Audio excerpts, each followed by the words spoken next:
galera, sejam bem-vindos ao canal Histórias e Outras Coisas. Eu sou Bruno Ferreira e tá começando mais um resumo de história. E o tema de hoje é um tema assim muito interessante, que é o Iluminismo, ou também conhecido como Ilustração.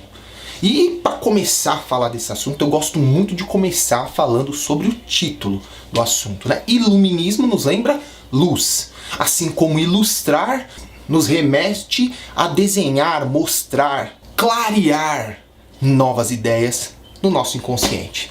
E é sobre esse movimento que marcou o século XVIII e que chamou até mesmo o século XVIII de a Era das Luzes, é que eu estarei falando para vocês. Você que está assistindo esse vídeo provavelmente é do 8º ano ou é do 2º ano do ensino médio. Porque esse é o assunto que é trabalhado nesses anos. E por que o professor está trabalhando isso? Porque é um movimento extremamente importante para você entender os próximos assuntos que estará estudando. Como, por exemplo, as independências na América, a Revolução Francesa, enfim. Vários assuntos estão relacionados à proposta defendida pelos iluministas, pelos esses filósofos que tinham o papel de iluminar, abrir os caminhos para o conhecimento, para novas ideias, valorizando a ação humana. Praticamente eu já falei um pouco do que é o iluminismo, mas vamos entender isso de forma mais didática, de forma mais coerente. Lembrando que uma videoaula não substitui uma boa leitura, né? A videoaula, é o que eu falo sempre para vocês, é a sensibilização. A leitura é a hora onde você vai organizar essas ideias, vai fazer o levantamento de informações, elaborando o seu mapa mental.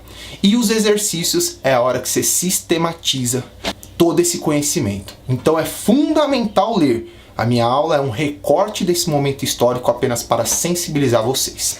Mas chega de enrolação e vamos entender melhor o que é esse iluminismo, né? Esse movimento da luz, do conhecimento, do clarear, do ilustrar. Então, para entender melhor, a gente precisa entender o contexto histórico da Europa entre o século XIV e o século XVIII, que já é a Era das Luzes, a Era do Iluminismo. Entre o século XIV e XV, já tínhamos na Europa ali um movimento chamado Renascimento Cultural e que já vinha fazendo duras críticas e trazendo uma nova concepção, uma nova interpretação para a sociedade do Antigo Regime. Lembra o Antigo Regime? Aquela sociedade com forte influência da religião, do pensamento religioso, nas explicações. Já no século XIV e XV você tem um movimento forte com o Renascimento Cultural, que vai propor um rompimento com aquela visão teocentrista, ou seja, Deus no centro do universo, trazendo uma visão mais antropocentrista, ou seja, o homem passa a ser o centro, o homem passa a ser o principal responsável por buscar as explicações da vida humana, valorização do humano, né? Tanto é que no movimento do Renascimento nós tínhamos os humanistas, né? A valorização da razão. Então já no século XIV e XV você já tem esse movimento. E esse movimento ele está sendo muito importante porque ele está influenciando vários outros. E no século XV, XVI, XVII a gente tem uma época marcada fortemente o quê? Pelas monarquias absolutistas, né? Aquela ideia de um rei absoluto, um rei cujos poderes são ilimitados. Você já tem um movimento do Renascimento que começa de uma certa forma a fazer críticas à igreja e também a essas autoridades religiosas. Junto com esse movimento temos a reforma religiosa, que vem já pegando carona ali no Renascimento. Temos a reforma religiosa, né, o surgimento de novas interpretações bíblicas, o surgimento de outras religiões cristãs. E caminhando ainda vai ter as revoluções inglesas, né, que já vai derrubar o governo de Carlos I, né? Na verdade Carlos I vai ser executado, né? Vai para guilhotina. E temos também Jaime II, que foi derrubado do trono. Então são várias transformações que já vêm acontecendo na Europa desde o século XIV, ganham muita força no século XVII com as revoluções inglesas, e que vai propor uma nova organização social. Depois das revoluções inglesas que começa-se a ter maior participação política da burguesia, de outras camadas médias, e tudo isso que está acontecendo vai começar a converger para grandes transformações no pensamento ocidental. E é aí que a gente chega no movimento iluminista. Então, o movimento iluminista é um movimento filosófico.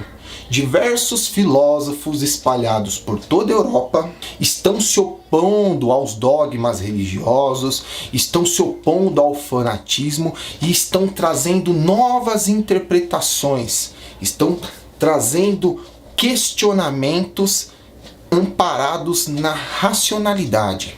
É um momento onde acredita-se que somente a razão pode conduzir o ser humano para a sua maioridade intelectual. Então vamos entender melhor o que é esse iluminismo, então, hein, gente? Esse movimento filosófico. É um movimento que está baseado na supremacia da razão, a busca pela razão, onde os filósofos estão buscando estabelecer relações entre seres humanos e natureza através de uma explicação racional, buscando uma visão mais materialista, né? Uma visão, como eu posso dizer, naturalista, observando a natureza, investigando, observando, é possível explicar o mundo. Os filósofos estão comprometidos com essa ideia.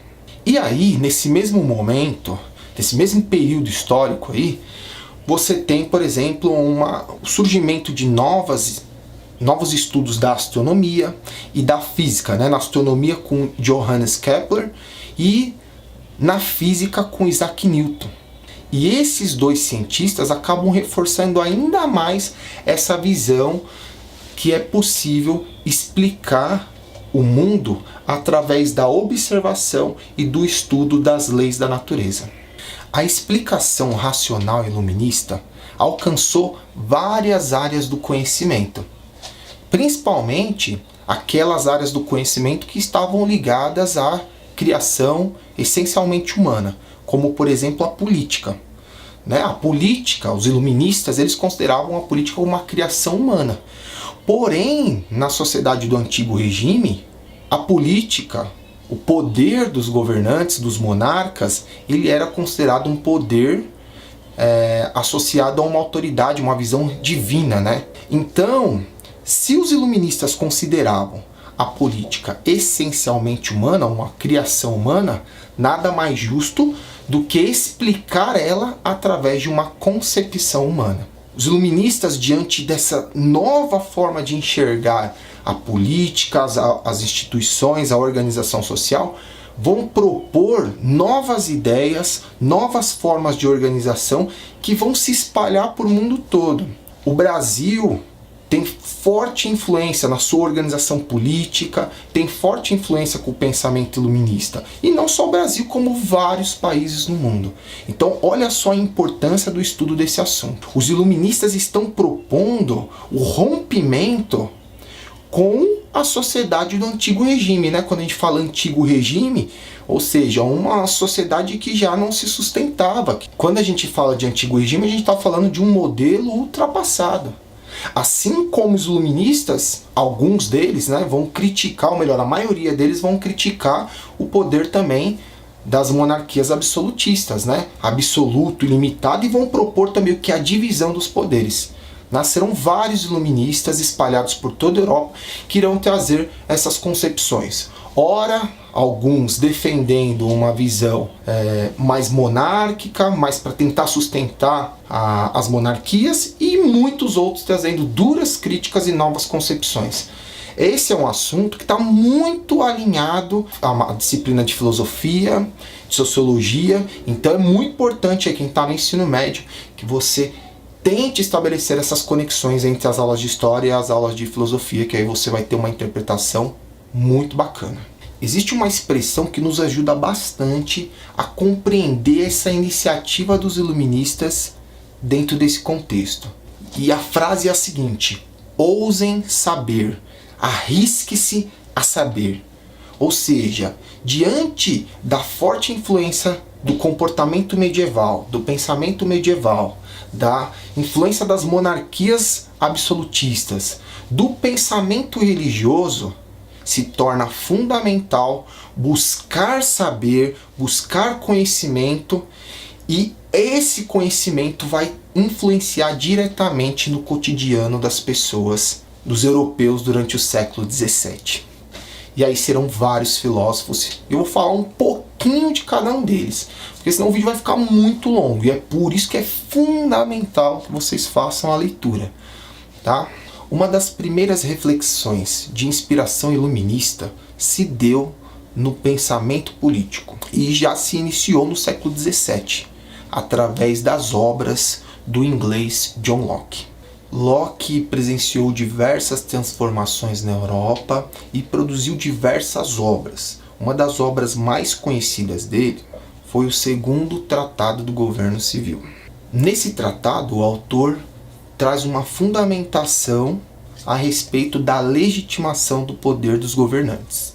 E aí, ele afirma que o poder dos governantes é estabelecido através de um contrato social entre a sociedade civil que transfere o seu poder para o governante. Dessa forma, então, o governante ele não pode estabelecer uma postura autoritária, pois o seu governo ele também é limitado por leis. E essas leis foram criadas pela sociedade civil, sendo o governante apenas o executor dessas leis. Então essa é uma das propostas, uma das ideias defendidas pelo iluminista John Locke. Um outro filósofo bem conhecido nesse período, talvez um dos maiores, foi François-Marie de Aroux. Desculpa meu francês, nome francês é meio ruinzinho de pronunciar, mas mais conhecido como Voltaire. Voltaire, ele produziu muita coisa, não apenas obras, livros de filosofia, mas também como poemas, contos, foi um historiógrafo também, e era conhecido por fazer duras críticas, né? E é por essa razão que ele foi preso algumas vezes, né? Voltaire era muito engajado no combate da ignorância, do fanatismo, e uma das principais marcas do seu pensamento, ele afirmava que a melhor maneira de se combater a tradição é através da busca racional da realidade, que dessa forma levaria o ser humano a atingir a sua maturidade. Só através dessa forma o ser humano poderia conseguir a sua maioridade. Para esse filósofo, era o homem que fazia a sua história. Um outro filósofo bem importante desse período foi o Jean-Jacques Rousseau, mais conhecido como Rousseau.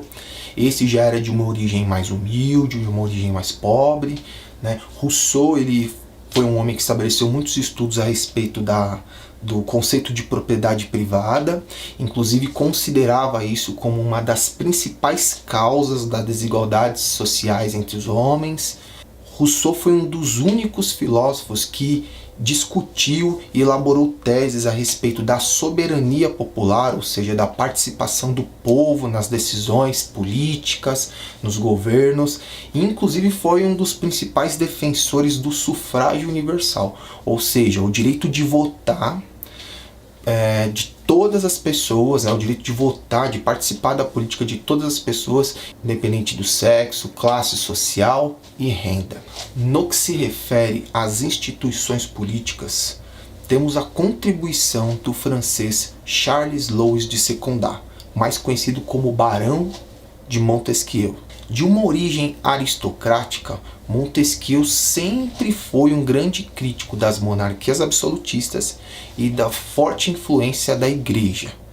Montesquieu teve como uma das suas principais obras o chamado O Espírito das Leis, onde nessa obra Montesquieu faz um estudo sobre as instituições e das leis que surgiram no mundo todo. A principal experiência de Montesquieu se deu através do estudo da monarquia parlamentar inglesa. Montesquieu, convencido que o principal problema da sociedade era a centralização do poder nas mãos das monarquias absolutistas, ele propõe o que então? A divisão dos poderes entre executivo, legislativo e judiciário, que é o chamado três poderes. Esses cargos desses poderes são ocupados por diferentes grupos sociais e são mutuamente fiscalizadoras uma das outras, tá? Esse sistema de divisão dos poderes, ele é, por exemplo, a base no Brasil e em várias democracias no mundo todo. Outros importantes filósofos que, além de propor grandes questionamentos em relação ao poder político, foram um dos principais responsáveis por disseminar e propagar o pensamento filosófico para o mundo, né? Levar esse conhecimento de mundo livre e de liberdade. Foram Denis Diderot e Jean d'Alembert. Ambos foram responsáveis por criar a chamada enciclopédia, né, um livro onde reunia-se diversas teorias, conhecimentos, com a contribuição de teólogos, filósofos, cientistas de diversas áreas, para produzir uma grande obra que servisse para auxiliar pessoas pelo mundo todo, pela Europa toda, e difundir, espalhar esses pensamentos que foram levantados durante o período da Era das Luzes, do Iluminismo.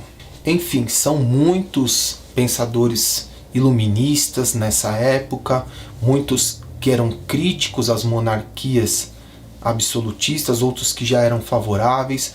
Um outro pensador iluminista que vocês vão encontrar, que trouxe uma visão que atendia aos interesses da burguesia, foi o iluminista Adam Smith, né, que fazia duras críticas à forte interferência do Estado na economia, né, e propunha uma economia mais liberal, onde as próprias empresas pudessem fazer o controle da economia, onde a economia se regulasse sozinha. Tá? Então são muitos, acho que é interessante um estudo sobre cada um deles para você compreender melhor. O professor de filosofia, eu acredito que vai trabalhar isso com vocês, mas para finalizar aqui esse estudo, é interessante vocês compreenderem a importância do movimento iluminista para as transformações que vão ocorrer durante o século XV e XVIII. É importante compreender que todas essas transformações estão o quê? Caminhando para o fim do sistema feudal. O feudalismo está entrando em crise e ele está prestes a desaparecer, e essas transformações vão atender ao novo modelo econômico que está surgindo, que é o capitalismo. Né? Então é muito importante estudar esse movimento para a gente entender as transformações que estão ocorrendo e que vão motivar muitas outras, como por exemplo a consolidação do sistema capitalista, as independências na América, enfim, muitos outros assuntos que estão relacionados ao iluminismo. Tá? O Brasil até hoje tem na sua Constituição os princípios iluministas e várias democracias no mundo todo. Espero que vocês tenham gostado, deixe um like aí no canal e até o próximo encontro. Um abraço para vocês, fui!